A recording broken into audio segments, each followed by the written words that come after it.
valeur ya mibeko ya Nzambe tomonaka yango te parce que oyo balakisaki bazolaka na Nzambe te bazali kolanda oyo ekomami na Bible mais oyo mpe ekomami na Bible bapesi interprétation na yango ozwa moto na ndenge na ye nazali kolisa bino kaka oyo ye moko atindaka neti na biso ngai na Nzambe toyokani na mateya na ye alobi na ngai kobakisa ata eloko moko te na oyo ngai nayebisaka yo elingi koloba na nyonso na koyebisa bino kaka oyo yaloba oyo elekaka mbala mosusu soki apesi to mobeko koyebisa bango namoni te application na yango na bendete kokoka sika wape na koloba na ye papa oyo nayebisa bango ata mokolo mosusu parce que namoni lokolo ekokoka te donc na kosala condition volontaire en accord na ye enayebisa bino likambo boye te mais jamais na koyebisa oyo ye azali parce que azali soko nayebisa bakobonga okanisi na yira sikao nakanisi motu moko te akanisi linga na ye bakopasa olinga lokola kaka ntango Moïse azalaka na bana ya Israele na désert azalaka na tableau te bazalaki kosolola na pokwa na mikolo oyo Nzambe atikaki bango batraîne wana na pokwa bapelisi feu de camp Moïse abandi koyebisa bango masolo na ye na Nzambe lokola nakoki mpe kozwa bino bapokwa nyonso tovandaka esika yoko te na mokolo ya lomingo lokola lelo to mpe na mokolo mibale lokola Nzambe alongisa tosololaka na solo na ye bolandaka ngai malamu mpenza parce que Nzambe azali kosakaka te baye bazali kobuka mibeko ya Nzambe bokomona bapédition na yango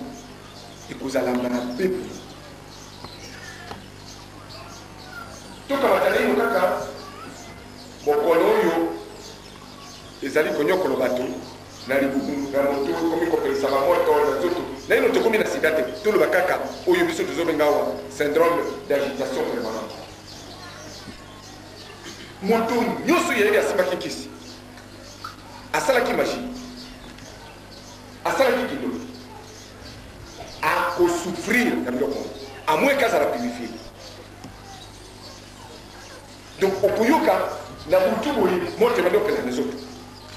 nayebi nazala bamama mosusu na bapapa mosusu akoyebisa ngai papa ebaliboki nazali kozika lokola omoni natelemi wana naza kozika lobi laisse toi purifier omitika te ozala purifié parce que soko etumbi oyo osambelaka osukolaka otombolaka ntango nyonso etumbi oyo esili esukoli yo okomi malamu kimia ekoti na kati mais bayeba so bazali kosopose na yango bakosuka kaka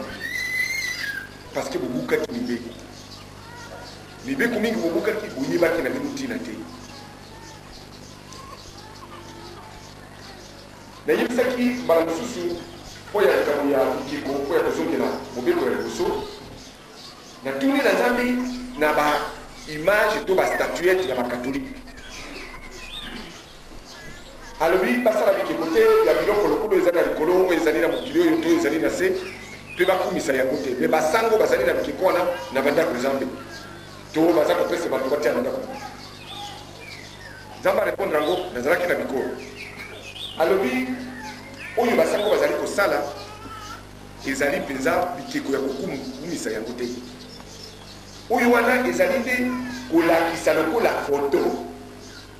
ya moto wana apesaki exemple moko ezalaki vivant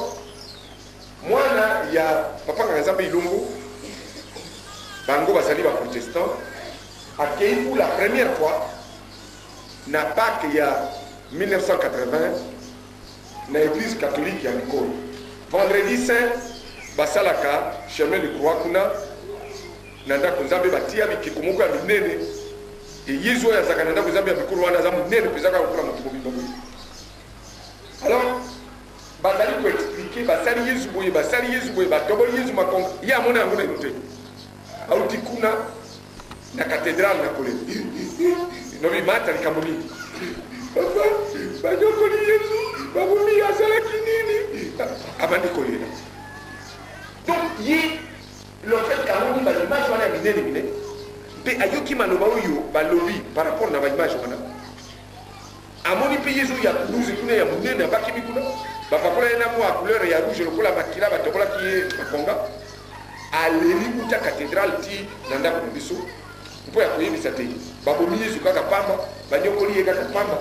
Sika azui moi makanisi na ndenge babomaki yezo. Oyo wana ezali kokumisa bikekute. Bokolo bazolo bakoya ba catholique, ngala na catholique. Dans le cas catholique, bazalité mangomba ikufa, mangomba catholique ikufa le polo ya protestant ikufa. Mais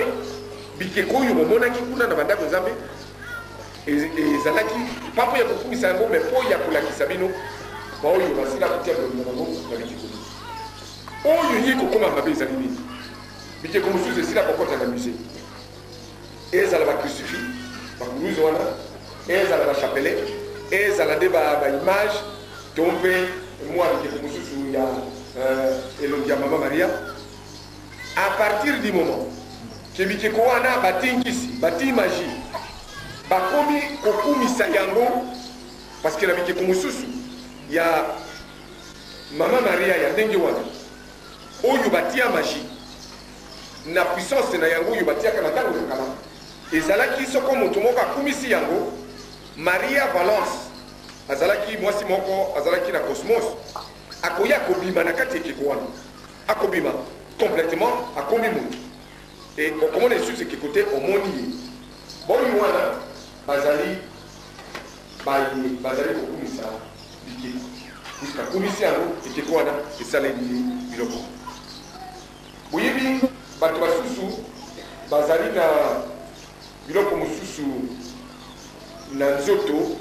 bastigmate babengaka yango soko asambelaka mingi akomona makila ekotanga lokola yesu et tout ça biloko wana ezali mingi lokuta ezali biloko ya bato mingi ya magie bazalaki kosalela baoyo basusu ya kala bazalaki na kondima ya solo mbala moko esalemaka na mokili mais oyo ya mingi okomona wa moto mosusu soki asambeleli yo boye makila ebimi na maboko na ye ebimi na mopanzi na ye lokuta eza biloko ya magie nakanisi sika ebimaka lisusu te soko boyebi moto moko abimaka biloko wana na Congo to mpe na Zaire bon na Afrika to mpe nani ezali kaka moto ya magie parce que na mikolo oyo moto akoki koloba na yo te epuis nzambe ayikoka na nzoto na ngai te nakutanaki ngai na yesu boye ata makolo ata soko yesu azalaki kosala baapparition na ntango mosusu uta kaka mokolo wana eloko mokisu donc biloko nyonso wana bozali kokumisa ezali kobimisa mwa baefe mosusu ya lokola kobangisa to ya kopesa yo kondima ezali ya nzambe te nzambe azalaka na bikeko te azalaka kuna te kokata seleka aboyi yango mpenza mabe tosalaka yango mpo tozali basi mpo tozali mibali naloba bosalaka yango mpo boyebi te elokola boyebi yango lelo komeka lisusu kosala seleka te na nkombo ya nzambe okoloba kaka oyo ezali ya solo eza balingi moto azala boye batuni yo likambo oyo yoyebi loba nayebi yango oyo oyebi te nayebi te suka kaka ndenge wana oyo nyonso koya koajoute ezali kaka makambo ya lokuta omonaki moto boye namonaki ete esili osalaki likambo boye nasalaki te to nasalaki me kobanda koluka kokosa ezali mabe et surtout ya kobatisaka na nkombo ya nzambe ngai nasalaki likambo wana te mpo nini ozoloba ndimo nzambe mpo obangisa nani ye alors koyebi ezali lokuta uta lelo tokokebana yango mingi parce que nzambe akotika impuni ata moto moko te oyo azali kotanga nkombo na ye nakanisi mpo ya lelo ezalaki rappel ya mobeko elekaki mpe rappel mpe éducation spirituelle ya enseignement ya lelo ya mobeko ya kokata kombo kotanga nkombo na nzambe pambapamba te na lokuta